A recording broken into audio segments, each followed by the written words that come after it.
guys, welcome back to Macy Acres. In one of our last episodes, we added a hitch assembly to the back of my wife's Jeep. Well, now we're going to run a wiring harness back there, so that way when we do go tow a trailer, all the lights will function like they should.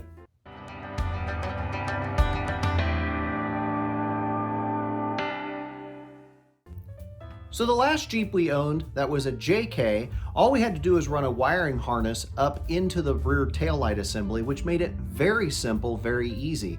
Well, on this particular assembly, you have to run a wire clear to the front of the Jeep and wire it into your battery. It's got a little post here, you put that on, it's got a little fuse built into it, and then this wire loom runs clear to the back of the Jeep. This will run up into one of the taillight assemblies, and you will plug in, you'll unplug the taillight light and you'll plug in the harness to this. Then you'll plug your tail light into the back of this one. And then it'll run down. You've got a module that it goes into. You will ground it. And then this is the plug that goes on the back. A lot of people are familiar with these. Pretty simple. Pull the cover off. You can see that's just a little 4-pin. But that will go into a bracket that'll be hooked onto the back of the Jeep hitch assembly. So what we're gonna do is we're gonna start laying this out underneath the Jeep, get an idea of where it goes, and read the instructions along the way. So the instructions that come with this wiring harness have the parts listed. It also has required tools. So the first step in the instructions say to put your safety glasses on. That's important. And I have mine right here. I rarely work on projects without my safety glasses. Then it says you're going to be removing the factory splash guard that's underneath the Jeep on the back side. So we're going to go back there, we're going to remove that splash guard, because what that's going to allow us to do is get the wiring harness up into the rear taillight assembly and start from the back and work our way forward. All right, we're right behind the rear driver's side tire. Here is the rear bumper. So what we need to do is take an 8mm socket and remove the 3 screws that hold this on.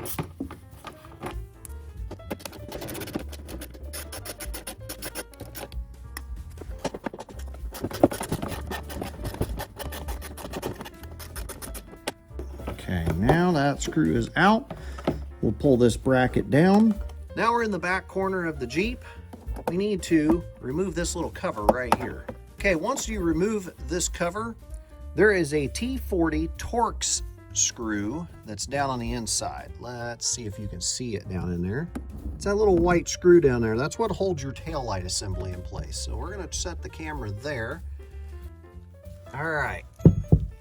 Now that we got the T40 down in there, we're gonna start loosening this up. And that should help remove the taillight assembly. All right, once you loosen that up all the way, your taillight assembly should slide out of the back. We have to route all of this wire down into this assembly. And in order to do that, you gotta take it and kick it down and out through this hole in the back, which should start dropping it onto the floor. I'm gonna keep feeding these wires down through there. And this box is going to stay up here. So we want to make sure it stays in this area. The rest of these wires are going to need to be fed down. This wire, it's a really short wire. It's going to go to this tail light. So we want to keep it over here on this side. The old JKs were much easier because all of the wiring harness ran to the to the driver's side first, then ran to the other side. Now they're separate, so you have to run over to the other side of the Jeep to get the harness from that side so you can get right turn signal. All right, once you get all of the cables pulled through, except for this cable and this cable. This is a grounding cable.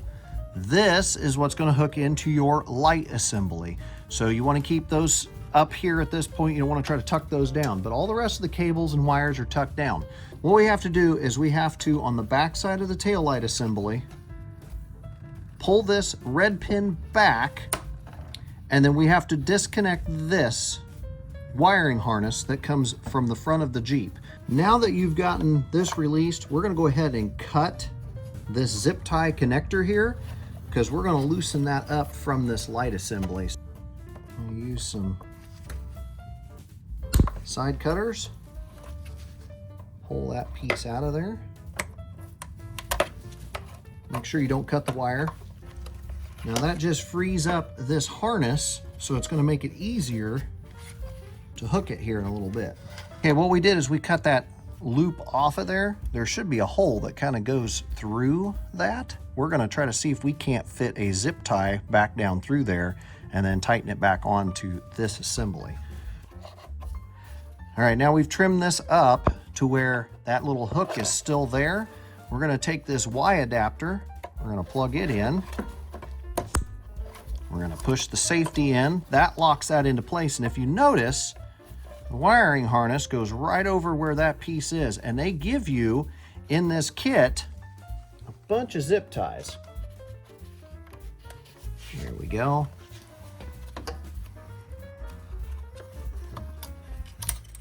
Oh, so we put it through the right way.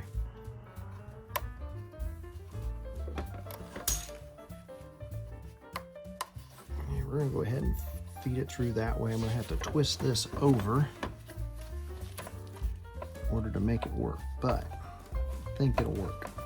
With the kit, they also send you a 10mm nut, and you are going to take this ground wire, hook it up right down here, and you're gonna bolt that in to the vehicle. So that way your module that's down here is grounded to the vehicle through that nut. So you'll just take a 10mm socket, stick it on there, and go from there. But since the lighting's gonna get bad here for a second, I'm just gonna go ahead and get it all tightened down. All right, now that this rear tail light is actually attached and the wiring harness is done, that module that's right back there will need to be put down on the base floor of that. I've already cleaned it, wiped it off, and now I'm going to attach it with the double-sided sticky tape it has on the back side of it.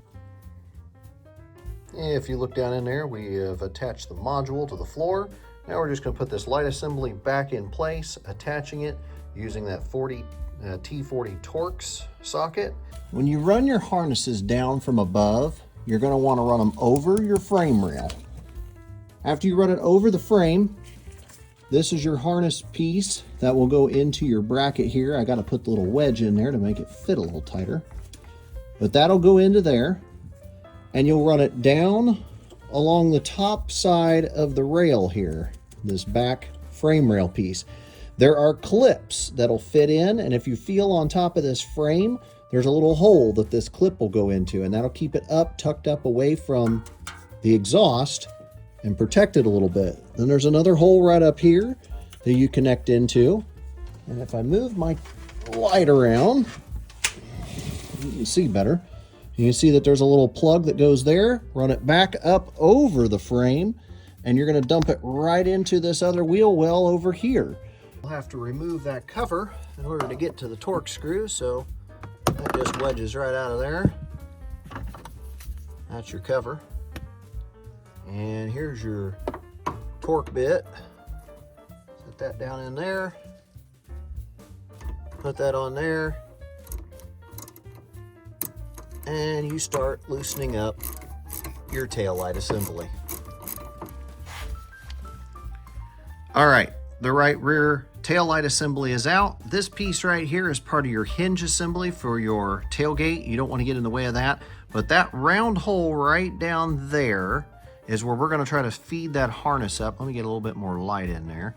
We're going to try to feed the wiring harness up from the bottom into that, hook it into this, and then hook the Y into this tail light, and we should be done on this side. We'll be able to close this all in. So this tail light is exactly like the other one. You just pull that locking pin down, and you got to push in on this one and pull out.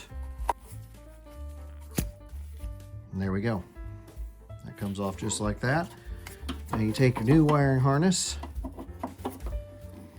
and you plug this in into this end. Then you plug your other harness in into what came from the front of the vehicle. Now, your whole harness is all assembled. And you can tuck that back down in there and push this back up into place. Now that the tail light is back in its assembly out here, we just take this torque screw and we just start to tighten it down. All right, we now have to run this cable all the way to the front. And in order to do that, we're gonna have to run it along this frame rail. There's a wire that's currently running along that frame rail, and what you're gonna do is you're gonna follow that down through there, and then once you have figured out that's exactly the route you wanna use, you can then zip tie it on, knock off the excess of the zip tie, and do that. Now that we've gotten it run up to the engine bay, we're gonna need to run this harness down in behind this engine bay. There's places that you can tie wrap onto. We're gonna tie wrap onto these brackets here, but we gotta get it down over the top of the brake booster, run it down here along one of these wiring harnesses, and then we're gonna attach in right underneath and run it right over toward the battery. So let's go ahead and start doing that now. Before we do any more with the zip ties, I put the first one in there initially to just kind of hold it in place, but it's not tied tightly. Because what I want to do is I want to get this routed from the battery over, because any slack or excess I can either hide right there along the firewall, or I can hide it along the frame rail. Before you go hooking this up to the battery, go ahead and pull the fuse out of the line first. That way we don't have anything that could possibly arc right off the bat.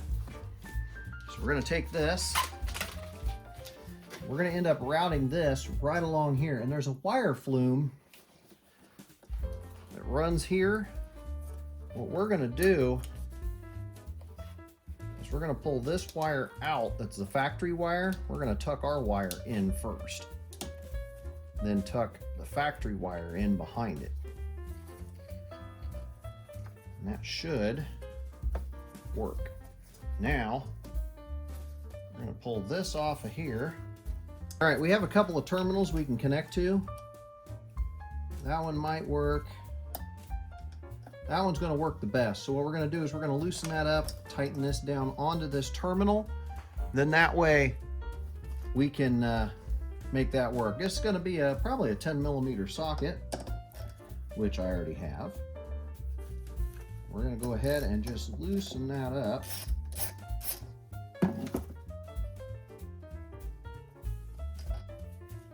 Get our wire put on and tighten that back down.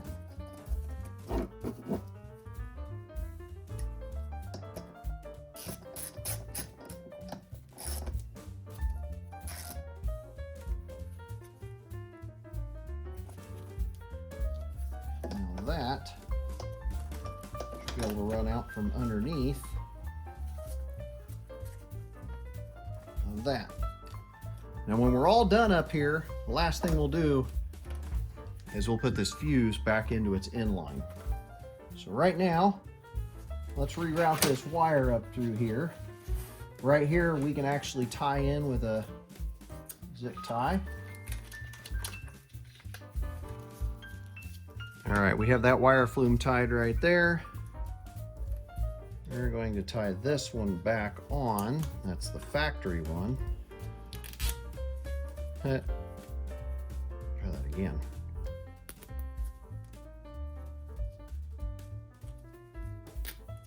Just want to know if anybody else has noticed that zip ties out here in the world today seem to break a lot more.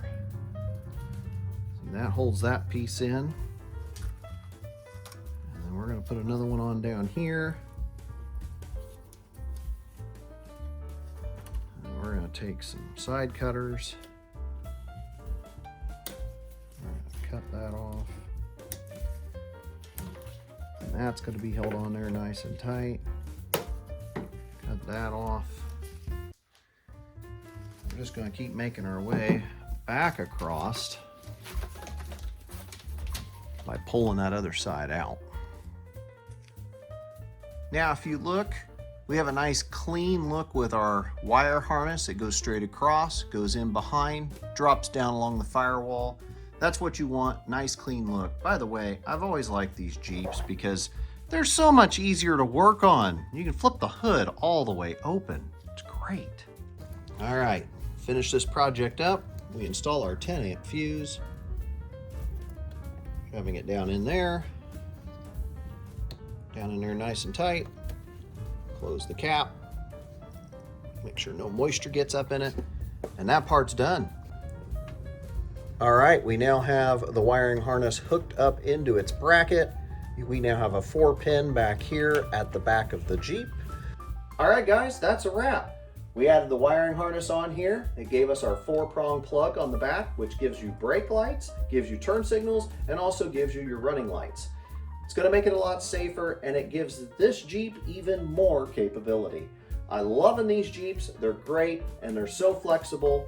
Now I've got even more flexibility. But a lot of you out there watching this video or wanting to see how to hook this up, well, you're not subscribed, and you should be subscribed to our channel. So smash that subscribe button, and also if you like this video, smash that like button. It really helps us out, doesn't cost you anything, and allows me to know what content you guys like the most.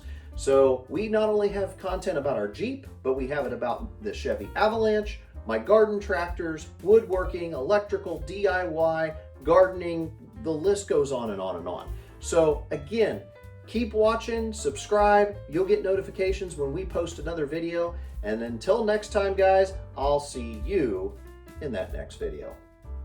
It's gonna make it so much more compatible, or we can make this Jeep more no, 3, 2, 1, go. And that kind of goes along with the hitch that I've already added on to the, no.